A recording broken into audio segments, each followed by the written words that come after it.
I had no plans for another Jujutsu Kaisen video, but this kinda cool opening dropped.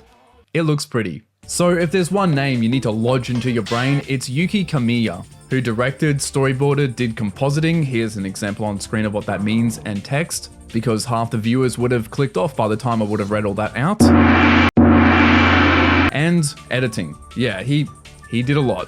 And although animation is always a team effort, Kamiya is by far one of the biggest reasons this opening looks so good. Strong angles, intense expressions with just about every shot soaked in red. It draws you in straight away and is a clever visual cue that shows a contrast in tone between this section of the story and the previous opening of No Coincidence, also handled by him, which have blue as the primary color. Of course, that's a color associated with being not aggressive and calming, a feeling he absolutely nails, and also completely and appropriately does away with here.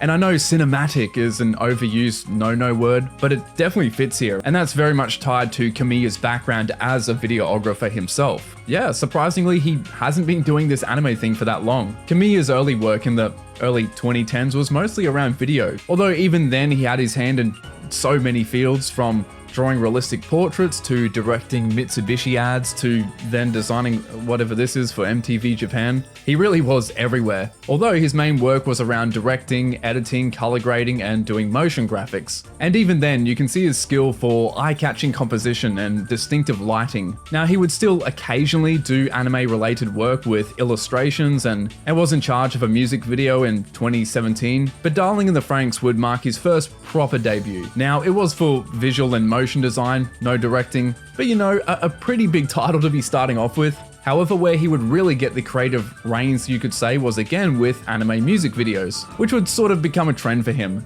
And my goodness, like the versatility of this man, from creating the original character designs to background art to doing CGI animation, he was involved in just about every place you could think of. So it probably isn't that much of a surprise that he went from being commissioned for cool pointy motion graphics to directing and storyboarding entire openings like for the Fate Grand Order series, and then Mappa getting him on board for 2 Chainsaw Man endings, which also both wound up being the best ones and made it on every YouTuber's tier list. Now, with saying all that, you'd still be hard pressed though to find like any real mention of his name outside niche circles. But man, was his work really, really good. But with the backstory done and dusted, let's look at this opening. So what's very distinct about it, one of the things that makes it feel extra, is the unique approach to the compositing of the art, where a lot of these screen caps feel more like a fully rendered illustration or a painting I would expect to find in an art book rather than an animated opening. And a large part of that is how shadows are treated. The standard approach, which you might have heard of, is cell shading. It's this very simplified method that uses these flat shapes all rendered with the same hard edge, like in this great drawing of Mei Mei. But in this image, we can see a very painterly approach with a mix of both soft and hard shadows. Even a mid-tone is added. To go a little more in-depth, her nose is blocking out some of the light, creating a cast shadow with this hard edge. Then here and here, the light is directly hitting the face, and as the form changes, of course the face is like a million planes and angles, we're not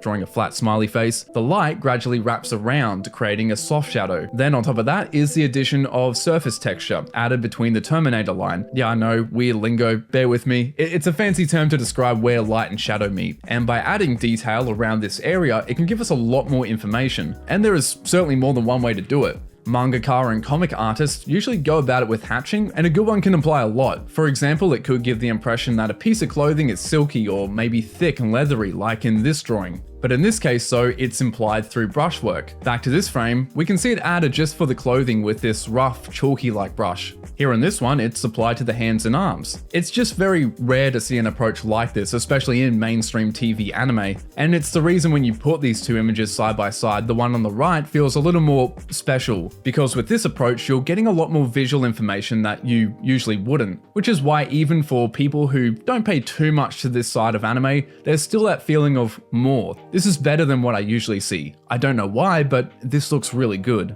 Now switching over to the animation, we start with Ai Takashi. Hope I got that name right, I probably didn't. I'm unsure who does the following cuts, although animation director Yosuke Yajima heavily redraws it, really nailing those difficult angles. His corrections in general throughout this opening are just excellent. Now, a lot of directors usually switch between different palettes for openings. Maybe it's a blue day, then suddenly the skies are filled with red, but Kamiya doubles down and sticks to that red, lighting up the whole city with it, giving a very eerie atmosphere.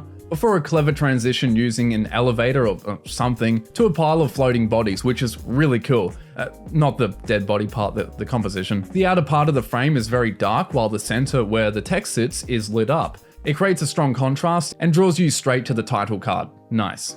The animator for these cuts, which of course needs a mention, is Yurika Nakanishi. Now in the following shots, we again get a lot of strong rim lighting. Kamiya's definitely used it before, like in his work on Chainsaw Man, but here it's everywhere, which is pretty handy. It can add more dimension to the character art, or in simple terms, makes it pop, but also gives a more dramatic and intense look, which is definitely an effect he is going after. And while we're on that, another method that makes the following cuts pop is his use of shallow focus. So in this one, the background is out of focus while Gojo is in full detail. This contrast helps to isolate the character, thus giving that effect. And it's a similar thing again for the next cut, my personal favorite out of this opening. It's one of the few times Kamiya deviates a bit from the whole everything is red theme and mixes both cool and warm colors, creating a sense of depth between Mahito and the background. But the actual colors themselves, like with the lights here and the way everything is composited, feels very film-like. And well, that's kind of because Kamiya approaches it just as he would when editing and color grading film.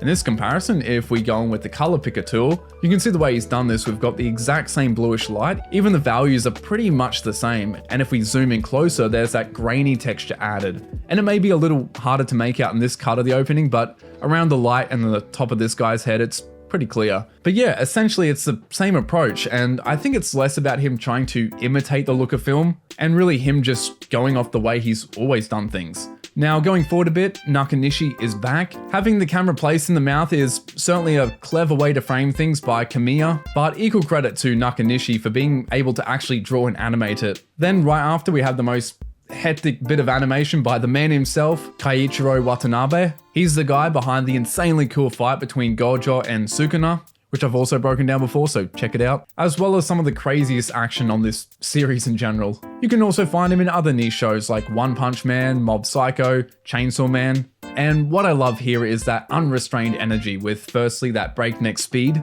done through the timing and background animation, then the erratic movement of the effects, and then the amount of detail to them. There's something about the way he animates effects in general that is just very fierce. There's truly nothing quite like it. Then right after is Kaito Tomioka. Definitely keeps that energy going. He might not have the same level of name recognition as Watanabe, but make no mistake, he's a really stylish animator in his own right, and also can be pinned to some of the best action animation we've had this season.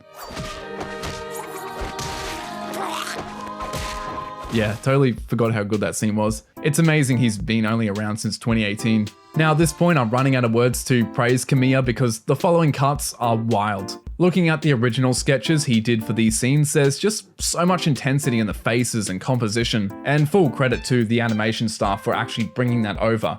Great stuff. Then getting near the end, there's a final bit of insanity with this hand animation by 10+10. Yes, that is the name he goes by. With a lot of the background animation by Masanobu Hiraoka. Hiraoka's thing is crazy morphing background animation, often effects centered, so obviously a perfect fit for this section. And finally coming to the end, more Yajima corrections, and animator Takashi finishes it off. Overall, this opening perfectly encapsulates this new chapter the series has entered, while doing it in both a striking and memorable way. And Kamiya is also someone I'll be keeping my eyes glued to. Hopefully his talent will get more recognition over time, and he'll be handed larger stuff like directing episodes. But anyways, check out this video's sponsor for some Jujutsu Kaisen swag, drip up. Also, thank you to the Patreon squad.